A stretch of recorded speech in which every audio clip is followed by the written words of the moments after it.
Hello बच्चों, कैसे हैं आप सब। आई होप आप सब बहुत अच्छे से होंगे। बेटा, हमारी जो अनुच्छेद लेखन की सीरीज़ चल रही है उसके अंतर्गत हमारा आज का टॉपिक है तेते पाँव पसारिए जेती लांबी सोर। अब आप टॉपिक सुन के ही आप कहेंगे मैम ये किस तरह का टॉपिक है, लेकिन ये टॉपिक मैंने देखा है एग्ज़ाम्स में अनेकों बार आया हुआ है परीक्षा में, और बच्चे कंफ्यूज हो जाते हैं। पहली बात तो इसका मतलब कि क्या उक्ति का क्या महत्व है, क्या मीनिंग है, उनको पता ही नहीं होता। तो मैं कुछ अलग तरह का निबंध लेखन या अनुच्छेद लेखन लेके आती हूँ आप लोगों के लिए कि इस तरह के टॉपिक जब आ जाते हैं तो आप लोगों को इधर उधर किसी और तरह की हेल्प लेने की ज़रूरत ना पड़े, और सुना हुआ पढ़ा हुआ हो तो आप आराम से कर सकें। अब देखो, इस उक्ति का अर्थ क्या है। पहले मैं आपको संकेत बिंदु बता देती हूँ। इस पूरे अनुच्छेद में हमने क्या लिखा है और हम किस तरह से अपने एग्जामिनर को, अपने टीचर को हम किस तरह से इसके बारे में बताएंगे और समझाएंगे, और इसमें हम क्या क्या लिख सकते हैं। सबसे पहले उक्ति का अर्थ, फिर सीमित आय और आवश्यकताएं, इस टॉपिक को हम लिखेंगे। फिर मितव्ययता यानी कि जरूर से ज़्यादा व्यय करना, सुख का आधार, अपव्यय से हानि, और फिर लास्ट में उपसंहार। इस तरीके से पूरा अनुच्छेद हमने तैयार किया है। हमेशा की तरह पहले एक छोटा सा स्लोगन, उसके बाद हम अपना अनुच्छेद आरंभ करेंगे।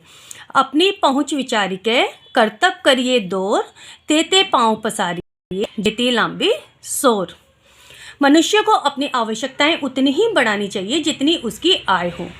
यदि आय से अधिक व्यय होगा तो वह अवश्य ही दुख का कारण होगा।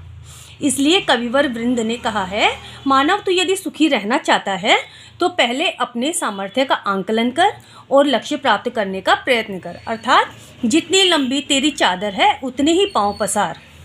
इस पूरी उक्ति का यही अर्थ है कि जितनी आपकी आवश्यकता है उतना ही खर्चा करो, जितनी आपकी चादर है उतने ही पाँव पसारिए। जरूर से ज़्यादा खर्चा नहीं करना चाहिए, दिखावा नहीं करना चाहिए। आज आधुनिकता के इस दौर में भौतिक वस्तुओं की चाह के दलदल में फंसा हुआ मनुष्य आय बढ़ाने के अनुचित उपायों की ओर अग्रसर होने लगता है, और उससे बाहर निकलना उसके लिए असंभव हो जाता है, मुश्किल हो जाता है। कई बार खर्चे इतने ज़्यादा होते हैं और कम सीमित आय में वह सब खर्चे पूरे नहीं हो पाते, तो लोग क्या करते हैं, कर्जा लेना शुरू कर देते हैं, जुआ खेलना शुरू कर देते हैं, या फिर कोई सट्टेबाजी के उसमें चले जाते हैं। ज़रूरत से ज़्यादा उधार दोस्तों से ले लेते हैं। फिर क्या होता है, ब्याज पे ब्याज बढ़ता जाता है, और वो जो व्यक्ति कर्जा लेता है, मैंने कितने ऐसे हम लोग आए दिनों हम न्यूज़पेपर में भी देखते हैं, किसानों का देख लो या किसी बिजनेसमैन का, व्यापारी का देख लो, फला व्यक्ति ने फला स्थान पे आत्महत्या कर ली। उसका कारण क्या था, कर्जा कर लेना। कर्जा ना चुकाने के कारण प्रेशर ज़्यादा था और उसने आत्महत्या कर ली। अनेकों आप न्यूज़पेपर उठा के देखो, पूरा परिवार ही उसमें आत्महत्या कर लेता है। सुन के बड़ा दुख होता है, मन को बड़ी ग्लानि होती है कि जो इतने पैसे वाले लोग हैं वो भी इन गरीबों की कोई सहायता नहीं कर सकते। लेकिन अब हम उसमें कुछ नहीं कर सकते, लेकिन हम लोगों को समझा सकते हैं कि ज़रूर से ज़्यादा अपनी आय से ज़्यादा व्यय न मत करो, अपने व्यय को सीमित करो। अनुचित उपायों की ओर अग्रसर होने लगता है और उससे बाहर निकलना उसके लिए असंभव हो जाता है। मन की सुख शांति समाप्त हो जाती है, ना इच्छाएं पूर्ण होती हैं, ना व्यय पर नियंत्रण।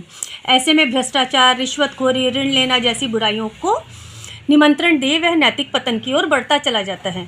यदि मानव मन को नियंत्रित कर मितव्ययता के साथ बजट बनाकर खर्च करे तो वह आत्मसंतोषी बन भविष्य के लिए धन संचित कर एक सुखी जीवन जी सकता है। झूठी शान के लिए कर्ज लेना उचित नहीं है। सामर्थ्य अनुसार व्यय करने में ही सम्मान है। जो लोग अपनी वास्तविकता से बढ़ चढ़कर उत्साह दिखाते हैं वे अपनी दुर्दशा के लिए स्वयं जिम्मेदार होते हैं। तो इस तरह से मैंने एक छोटा सा प्रयास किया आप लोगों के लिए इस उक्ति के ऊपर पूरा अनुच्छेद लिखने का। आई होप आपको यह समझ में आ गया और आप अच्छे से इसको पूरा करके आएंगे। आज के लिए इतना ही। नेक्स्ट वीडियो में हम फिर से मिलते हैं। Bye bye.